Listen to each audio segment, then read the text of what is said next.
the album was out and that the feedback was so positive, I guess without thinking about it, without having any expectations, kind of like I said now, the music's done, I'm happy. I don't, Yeah. I'm not nervous. Of course, when the actual response comes, if it's possible, I will always go, thank God.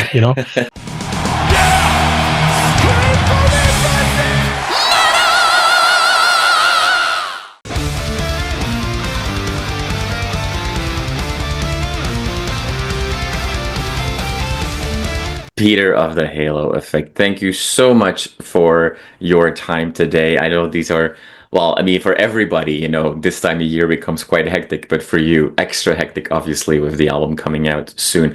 How No are you worries. doing today? That's our own fault, I would say. I'm doing great, thank you. I'm running errands in between interviews actually, and like you just said, it's this season, so I was just away buying some stuff that's necessary for Christmas. So There you go. I was just thinking, I'm driving home for Christmas. It's a cliche, and it's a really, really. No worries. I'll cut to the Chris. I'll cut to the Chris Ria song right now. Please do. Yeah. I'm driving home for Christmas. Oh, I can't wait to see those. Actually, let's touch on Christmas for a second, because we've obviously all seen you pose in the beautiful The Halo Effect Christmas sweaters. Yeah. And I see some Christmas decorations on the store behind you somewhere. Christmas is all around us. Are you somebody that likes to get sucked up in the cheesy Christmas atmosphere, or do you stay away from that? No, I'm Chevy Chase is my middle name, so to speak. I love Christmas. I have 3 kids, and I different age. One is grown up, the smallest one is 11, and for them, I always say I love Christmas, but I actually love Christmas myself as well. I think it's this time of year where if you're lucky enough to have a family, I know everybody doesn't, but if you do, you have a chance to get together. And for me, Christmas is so much more than gifts. It's about getting together with your friends and family. And I have my extended family, my friends, my close friends, we all get together, and we have in Sweden, we celebrate Christmas on the 24th, right? So the day before Christmas for us is 23rd. And we have a tradition in my house that's been going on for about 25 years where we all, me and my friends and family and whoever wants to come is invited. We get together at my house. We make dinner, have some wine, have some just good times. We play some games and just hang out, and we do that every year. And that's Christmas for me. There you go. All the fans watching this right now, figure out the house where Peter lives, and you're all welcome on the 23rd. You actually are, yeah. Everybody's welcome. There you go. There you go. Important. I mean, we're all nice people in metal. Come on, we might look scary from time to time, but we're nice. Great. Now, and so as you already joked yourself, because I mean, I hope obviously first and foremost that you have less setbacks than the average Chevy Chase Christmas movie. But hopefully, yeah. You then also decided, okay, let's put out an album a few days later. Does that in any way take away any of your mind share when you are having your friends and family over? Like, is there that voice in the back of your head going like, oh, this is nice with family, but in a few days our album is out and I'm a little preoccupied with that? No, actually, maybe I should be, but no, I'm actually quite. I don't have any problems relaxing by that, because I think when we make music, we make it for ourselves. We always have. And obviously, without fans, we can't do this. So I'm not saying anything about that, but we make music that we like ourselves. And when we're happy, we hope that everybody's happy. And then there's nothing more that I can do about it, I know we wrote songs that we enjoy ourselves.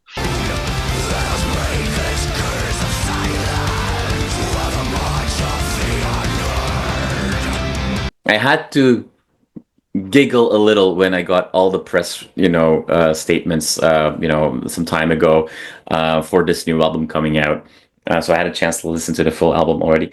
And, your PR team's doing, trying really hard to make sure they don't mention a certain other band in those emails. And so I don't want to bother you with the past.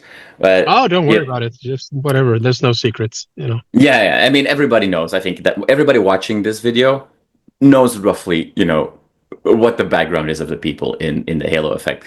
Cool. Yeah. But when you put out that first album, which was so well received by critics, by the fans, a lot of people, including people like myself, who kind of felt a little bit less, relatable or disconnected from the newer In Flames materials, were like, oh, really catching on that. When that came out, that album, I mean, you see that broad response. Was that a bit of a moment? Because obviously, a band like yourself, with the history that you have, that could also go in a completely different way, that reaction. Was that on your mind at all? Well, we were reminded a lot. Don't forget that you all played together at one point, or you played in this band. And it's like, we know, but that's not why we started the Halo Effect. We started the Halo Effect because we wanted to play together again, and some of us have never played together, and obviously this constellation has never played together. But right. I knew there would be a lot of comparisons. I know there would be talks about rivalry and stuff like that. And if you know me and people around me, you know that there's no such thing as rivalry. I try to get along with everybody. And this is the case with In Flames as well. There's no rivalry. There's no stuff like that. Let's just get that out of the way. I still run restaurants with Björn. We still talk to each other. A bunch of times every week, and all that stuff.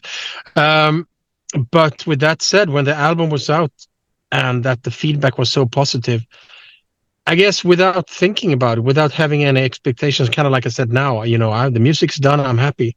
I don't, I'm not nervous. Of course, when the actual response comes, if it's possible, I will always go, thank God, But at that point, we were just happy because before Days of the Lost were out, we actually had it ready for about 2 years. We formed the band just before the pandemic hit, and then we were able to sit in the studio and in the rehearsal spaces and all those places to write music and take our sweet time. And then when we were done and we were ready to release it, we had to wait another, year and a half or so before the actual plan could be started. So, and this time around, we had songs that were written along the way. And we had to schedule the studio time in a little bit more than before, and kind of go in and focus more. But there was no stress. There was no, nothing like that. So I'm very eager to get the music out there.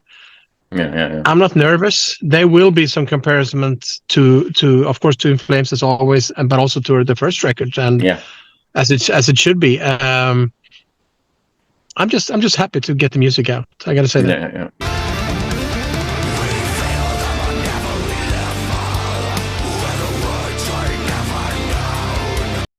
This is also like with the timing of the album coming out. This is like the first highly anticipated album that's coming out in 2025. So there is going to be buzz around it, right? With a lot. Let's hope so. Yeah. Yeah. No, sorry. No, go ahead. Now, I was going to say it's the record company that has all these ideas and planning, and they wanted to release it as they did. So, I worked with Nuclear Blast for most of my musical career, and Jens, who is now at Nuclear Blast, is our guy. Also was at Century Media that we did one album with. That Mikael did most of his albums with Dark Tranquillity and such, and so we know the guy very well, and we trust the decisions. Obviously, we talk back and forth about timing period and stuff like that, but at the end of the day, that's what they do, and I got to trust that they choose a period that's suitable for us, Yeah, no, for sure. Between the lines, I think you mentioned like having to plan a little bit more with this release, and we'll get back to that in just a second, I'm sure. But when we actually look into the album, I don't want to spoil too much for people that haven't had a chance yet, because there are some really fun surprises and curveballs on this album that people might not see coming, right? Which is really fun. But at the same time, maybe one of the most, and that word sounds bad, but I don't mean it bad. One of the most stereotypical The Halo Effect songs, if you will, is one of the songs that has already been released, with Cruel Perception, which for me, that video one comes today. There you go. That song stands out for me. Like, it's one of those where, like, in the first 3 seconds you go like, hey, what what is this? And it just captures you. And for me, it kind of takes me back to Clayman days. But when you're writing, and you said that you were kind of writing along the way, do you when you're in that bubble and you're so close to it, do you like know early on that some of these songs like that one, they just catch you in a different way, that they know that they're a little bit more special? Or is that completely, are you too close to see how that comes to life? I think it's a little bit of both. It's Niclas and Jesper usually gets together and write a lot of the riffs and do most of the ideas and sometimes finish songs, and then they show it to the rest of us. This is how it was on this album. On the first album, we sat a little bit together, created stuff from scratch, and then we're invited to do whatever we want with the songs and change and whatnot and add stuff. And I think some songs are, you got so focused, you go back and forth with it a little bit, so you think that this might be special, but then at the same time, it could be like Cruel Perception for me wasn't one of those songs that stood out in the way that you described it. I'm happy to say that. I have other songs. We recorded a video for another song just the other day that's going to be released, I think, beginning of January. That stood out way more for me. So I think it depends on, what mindset you are in when you're actually creating the song or recording the song wherever. And but I know what you mean. And I've had that in the past. Like, you feel something. I remember like a song like Shadowminds, for instance, that stood out very much in the beginning. We kind of, I felt that this is like a big song, this is we got to make a big video for this one, and kind of that was the introduction to Halo Effect as well. So that's something different. That's something where I felt, okay, this could be a really good thing, But at the same time, I try not to think like that. As soon as the songs are recorded, as soon as we're all happy with it, I just take a breather. I don't listen to it for a while until it comes back from mastering or from mixing. I mean. Then I listen to it, and then there might be some stuff that needs to be changed. But other than that, I try to stay away as long as possible from the album, just so that I can just go back and listen with as fresh ears as possible.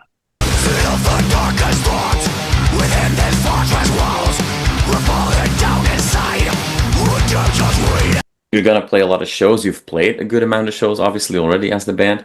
For many in the band, the Halo Effect is now like the main outlet, if you will. But obviously, you kind of have to share, Mikael with Dark Tranquillity, and now the Idiot also started Cemetery Skyline. So and Grand Cadaver. yeah. He has 4 bands. I mean, I'm pretty sure that by the end of this conversation, there will be 2 more. But it could happen. Yeah, he's very creative. Yeah. So does that, because this has to be a big year for the Halo Effect, right? Like you're going to go on a great tour with Pain throughout Europe. The summer festivals are, many of them have been announced now. You're going to be busy. Dark Tranquillity has been touring like crazy. They were here in Toronto not too long ago, where they even released or re-released their IPA beer with a Toronto brewery, which is really cool. But does that then also now require, now that the world is kind of back to before COVID times, were even more hectic when it comes to touring, some serious conversations in the band, like, hey, this is the commitment that we all need? I know that everybody is friends, but you still need to have a proper, plan for these things now. Yeah, I mean, we sit down and we talk about what we want to do. We talk about what's possible, and we've always said that Mikael's main priority is Dark Tranquillity, always will be, and should be. So we obviously plan around that. Then we all have different projects as well. Niclas has a lot of writing stuff. Daniel and I run the brewery. I have some restaurants. Jesper has his stuff. So it's not like we're not busy as is. So what we do talk about is that when we go out and tour, we need to be as visible as possible. This is our first European headline tour. And we can do that because we did a couple of big tours where we opened up for Machine Head, Amon Amarth, Meshuggah.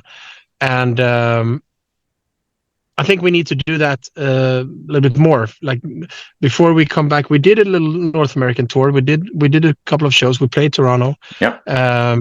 we did small club shows just to get the feel and the vibe for it. And I think before we come back to America and Canada, we need to talk about how we're going to do that for best exposure, because we won't be a band that tours 8 months per year, because then we would, crash into Michael's schedule, for instance, and everybody else's. So when we do tour, we plan it accordingly. We plan it as smart as we can, and we try to do what we feel like. So there are stuff planned for the rest of the year as well, but Michael's going to be on the road for all of next year. Yeah, exactly. Let me put it like that, with all his different bands. And the Halo Effect, what we do is we try to actually just tour as smart as we can. Yeah. Now, what I appreciate, I guess, bands that are somewhat similar as the Halo Effect, not from a music perspective, but from like a history, if you will, if there's a common denominator amongst the band members, those bands will often, for shows, bring hits of the past bands to life. As far as I know, I can be wrong here, but as far as I know, you guys have always played the Halo Effect songs only when playing shows. Now, when you have one album and a couple of singles, that is not the hardest thing maybe then to make a set list, but now you're going to have to make this horrible thing where maybe at least 50% of songs you like to play live all of a sudden have to be axed. Is that something that keeps you up at night now already? No, we not really. I mean, it's we have the positive thing about just having one album and a couple of singles out is that you can play everything's rehearsed at all times, basically. Yeah. So now we're going to rehearse a bunch of songs from the new one, and we just figured that we could actually swap some oldies back and forth, depending on how they go out, how they go around with the audience and how we feel about it. If we miss something and maybe we shouldn't play that one.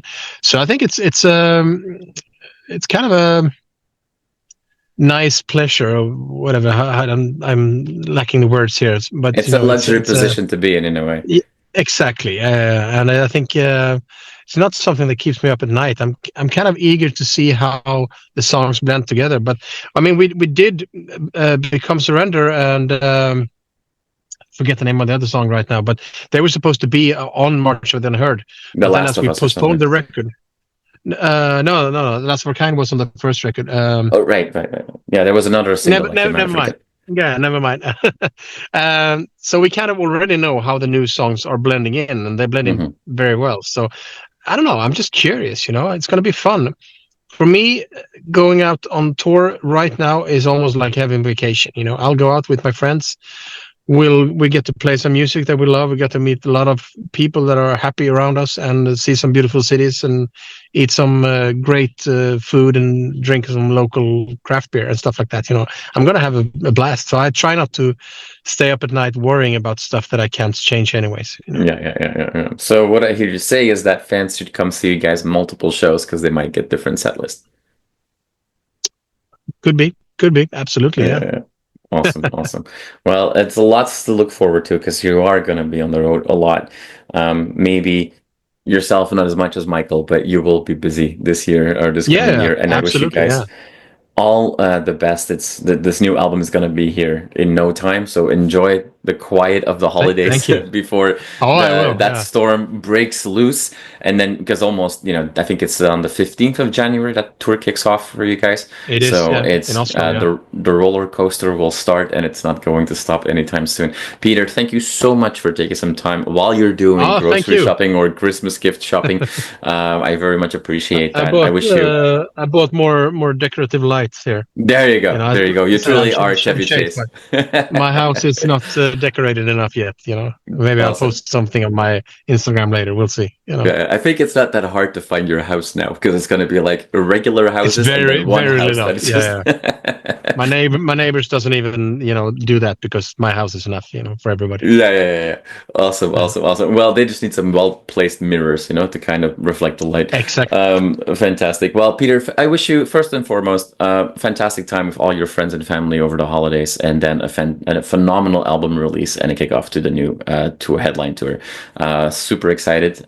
Thank you so much for your time, and I hope to see you in North America sooner rather than later. So do I. Thank you so much, man. Nice to talk to you.